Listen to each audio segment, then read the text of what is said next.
You're fired. Pack your things and leave now." Marcus Hale's voice cut through the therapy room like a blade. The maid, Naomi, stepped back, her eyes wide. She'd been praying over his son. Again. And Marcus had had enough. 6 years of silence, 6 years of specialists, and now this woman thought hymns and prayers could do what millions couldn't? The boy, Caleb, sat frozen in his chair. His small chest rose and fell rapidly. His hands gripped the armrests. The therapist stood motionless, unsure whether to intervene. Naomi opened her mouth to speak, but Marcus raised his hand. "I don't want to hear it. You've overstepped. You're done." And then it happened. A sound so small it could have been the wind. "Don't." Marcus froze. His blood turned to ice. Naomi's head whipped toward the boy. Caleb's lips were trembling. His eyes were filled with terror, as if speaking had ripped something open inside him. "Leave her." The words hung in the air like a detonation. Marcus staggered back. "Caleb?" Silence. Marcus stared at him, afraid to breathe. Because if he had imagined it, he wasn't sure he could survive that. Then Caleb's fingers tightened around Naomi's dress. He hadn't imagined it. He hadn't heard his son's voice in years. But how did we get here? What led a billionaire to fire the one person his son finally responded to? And what happened next that would bring this man to his knees? Stay close, because this story will break you open. Let me take you back. 3 months earlier, Marcus Hale controlled everything. Tech investor, real estate magnate, self-made billionaire. He'd built an empire on logic and execution. But there was one thing Marcus couldn't control: his son's silence. Caleb stopped speaking at age 5. No trauma, no explanation, just silence. Marcus had tried everything. Specialists from 3 continents. Millions spent. Nothing worked. His ex-wife, Lauren, left 3 years ago. "I can't watch him disappear," she said. "And I can't watch you disappear into your office." The divorce was clean. Caleb stayed with Marcus. Lauren sent cards. Caleb never opened them. Marcus buried himself in work and stopped believing in anything he couldn't measure. Years earlier, when Caleb first went silent, Marcus had prayed, begged, fasted. Nothing changed, so he buried his faith and turned to science. Control. But the results stayed the same. Silence. If this story matters to you, subscribe now and let us know in the comments where you're watching from. We'd love to hear from you. Naomi was hired on a Tuesday. No impressive resume, just a church reference. Late 40s. Quiet, steady. She moved like someone who'd survived storms. Marcus barely noticed her. Just another employee. But Naomi noticed things. That Caleb flinched at loud voices, avoided eye contact, sat by the window in sunlight, and she noticed something else. He listened when she hummed. She'd clean his room, softly, singing Amazing Grace, and his fingers would twitch. His breathing would slow. She left a small children's Bible on the side table. Never forced it, never preached. Marcus saw it once and said nothing. Harmless, he thought. Naomi kept her distance, did her job. But with Caleb, she was present, patient, just being. And slowly, the boy began to respond. 2 months in, Naomi asked to sit in on therapy sessions. The request reached Marcus in his study. He barely looked up. At this point, it doesn't matter. The next Tuesday, Naomi sat quietly in the corner. Dr. Patel, the therapist, didn't object. She'd tried everything: flashcards, music, movement. Nothing worked. Caleb sat staring at the wall, unreachable. Naomi watched and prayed silently. After the session, Dr. Patel pulled Marcus aside. "I don't see progress, Mr. Hale." Marcus nodded. He'd heard this before. "How much longer? If there's no change in 6 months, I'd recommend residential options." Marcus didn't ask what that meant. He already knew. 3 weeks later, Marcus came home early. He heard a voice from the living room. Soft, melodic. He followed the sound. What he saw made his blood turn cold. Naomi and Caleb on the floor, a Bible between them. Caleb leaning toward her closer than he'd been to anyone in years. Naomi's hand near his, and she was praying. Lord, you see this child. You know what he cannot say. Marcus's chest tightened. What the hell do you think you're doing? Naomi stood, startled. I was just sitting with him, Mr. Hale. He seemed upset after therapy. Just? Marcus stepped forward.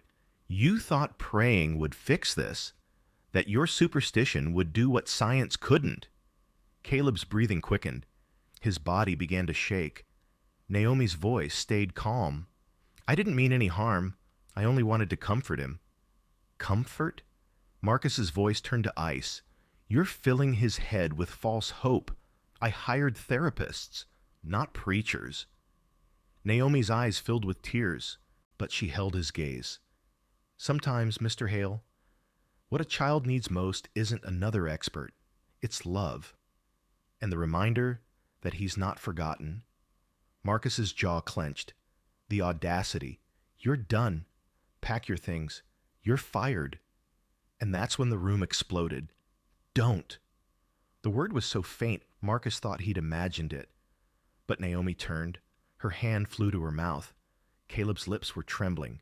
His eyes locked on his father's, filled with terror. Don't make her go. Marcus felt the ground shift. His knees buckled. His son had just spoken. Caleb, Marcus whispered, his voice breaking. Say that again, please. But the boy recoiled. His body went rigid. The light vanished. He pulled his knees to his chest and turned away. The silence slammed back down. Marcus reached for him, but Caleb flinched. No, no, no, no. Don't shut down. Please. Nothing.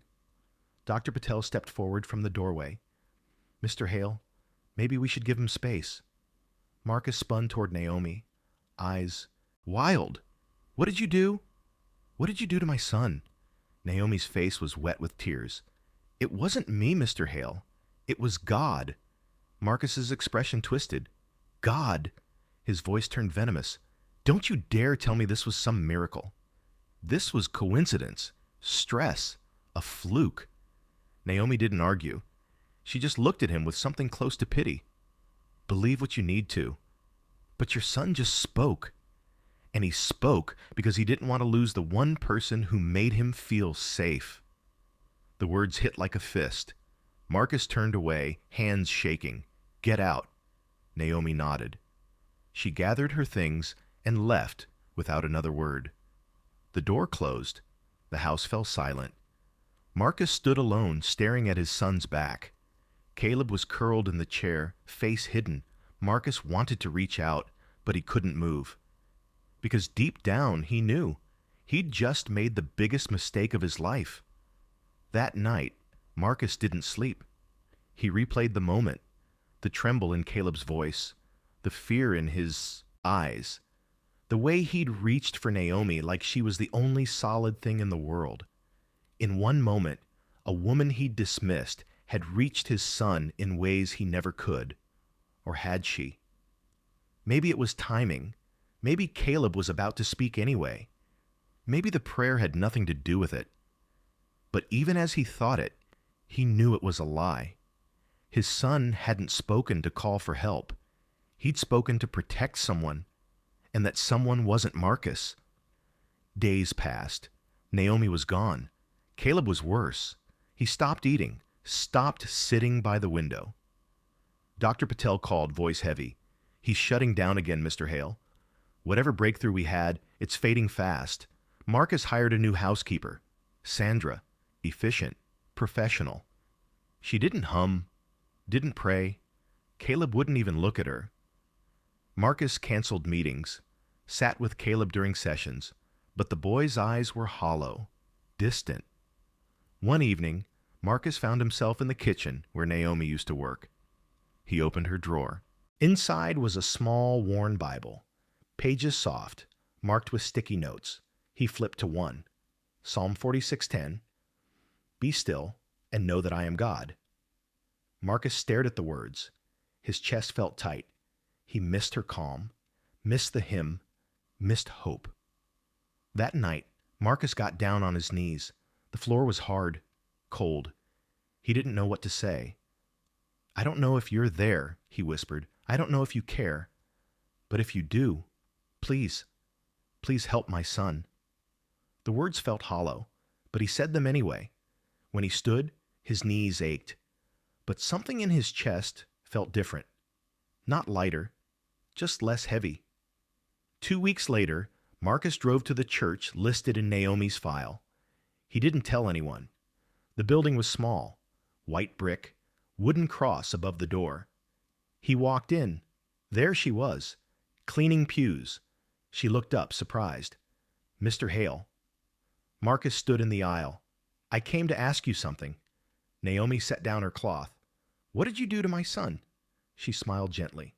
I loved him, Mr. Hale, and I prayed. That's it? Marcus's voice cracked. That's all it took? Naomi stepped closer. Your son doesn't need another expert. He needs to feel safe. He needs to know he's not alone, that God hasn't forgotten him, even if you feel forgotten yourself. The words cut deep.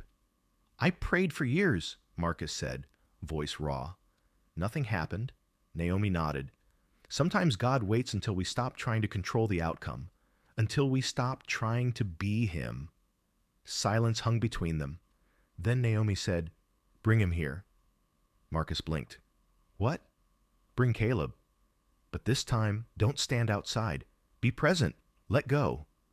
Marcus wanted to argue, but he didn't, because for the first time in years, he had nothing left to lose. The following Sunday, Marcus brought Caleb to the church. The boy looked terrified. Marcus held his hand, something he hadn't done in months. They walked through the doors together. Naomi was waiting in a small room off the sanctuary. No therapists, no equipment, just her and a Bible. Caleb's eyes widened when he saw her. His lips parted, but no sound came. Naomi knelt down. Hello, sweetheart. I've missed you. Caleb's breathing quickened. Marcus felt his son's hand tighten in his. Naomi gestured to 2 chairs. Sit with me? Caleb hesitated, then slowly walked forward. Marcus followed. They sat in a small circle. Naomi opened the Bible. The Lord is my shepherd. I shall not want. Her voice was soft, steady. Marcus's throat tightened. He hadn't heard these words since childhood. His mother used to read them before bed. He maketh me to lie down in green pastures. Naomi looked at Marcus. Would you read the next part? Marcus's hands shook as he took the Bible. His voice was rough, uncertain. He restoreth my soul. Caleb's breathing began to slow. His small hands rested on his knees. Marcus continued, his voice breaking. Yea, though I walk through the valley of the shadow of death, I will fear no evil. Tears streamed down his face now. He didn't try to hide them. For thou art with me. Naomi's voice joined his. Thy rod and thy staff, they comfort me. Caleb's lips began to move. No sound yet, but movement. Marcus looked at his son. Really looked at him.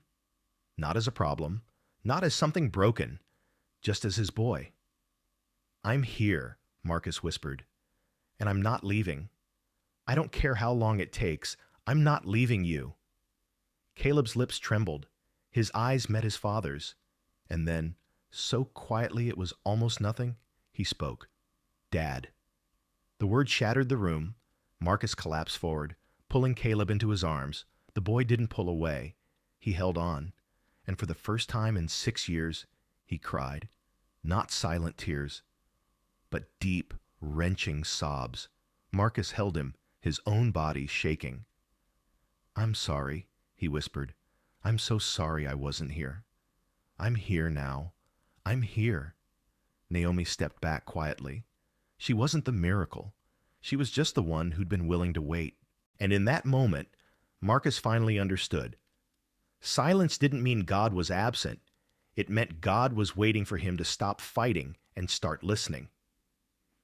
In the weeks that followed, Caleb spoke more, not in full sentences, just words, water, tired, hungry, but each one was a miracle. Marcus kept a journal, November 12th.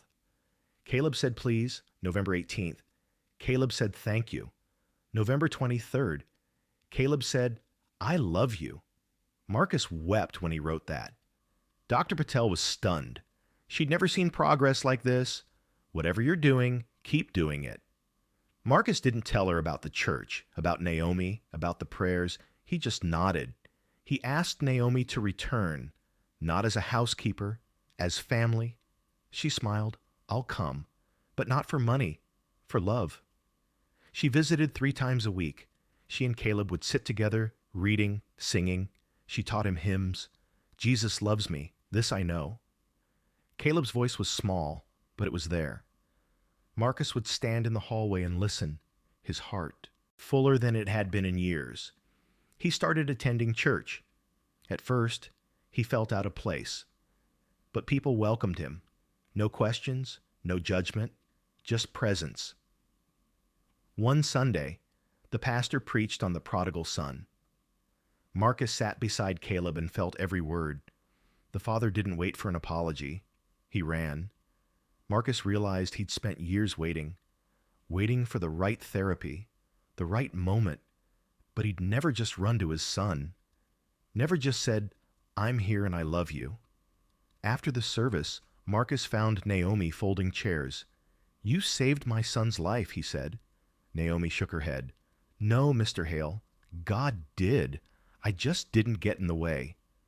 Marcus's voice broke. Then thank you for showing me how to stop getting in the way too. 6 months later, Caleb was speaking in full sentences. He still had quiet moments, still preferred sunlight and small spaces, but he was no longer silent. He started school, made a friend named Lucas. They played with dinosaurs in the backyard. Marcus watched them and couldn't stop smiling. He also changed, stepped back from work, started therapy for himself, talked about his own wounds, his own silence. One evening, Lauren called. She'd heard about Caleb. Is it true? Marcus paused. Yes. Can I see him? Marcus asked Caleb. Your mom wants to visit, Caleb thought, then said, Okay, but you stay. Marcus nodded. I'm not going anywhere. The visit was awkward, but it was a start. Lauren apologized. Caleb said, It's okay. You're here now. A year later, Marcus stood in front of Naomi's church. He'd been asked to share his story. He gripped the podium, his hands shaking. A year ago, I didn't believe in miracles. I thought faith was weakness. And then my son spoke, not because of medicine, but because a woman prayed when I'd stopped. He looked at Naomi. I fired her because I couldn't accept that I wasn't in control. And I was wrong. His voice cracked. I thought silence meant God had abandoned us, but God was just waiting for me to get out of the way. The room was still. Marcus stepped down. The congregation stood, not for him, for what had been done. So tell me, what would you have done? Was it coincidence or something more? Comment below, and if this story moved you, share it. Because sometimes the miracle doesn't begin until the ego ends. Money built the mansion, but surrender gave the house its voice back. Some people call it coincidence, others call it faith. Marcus stopped trying to define it. He just chose to stay.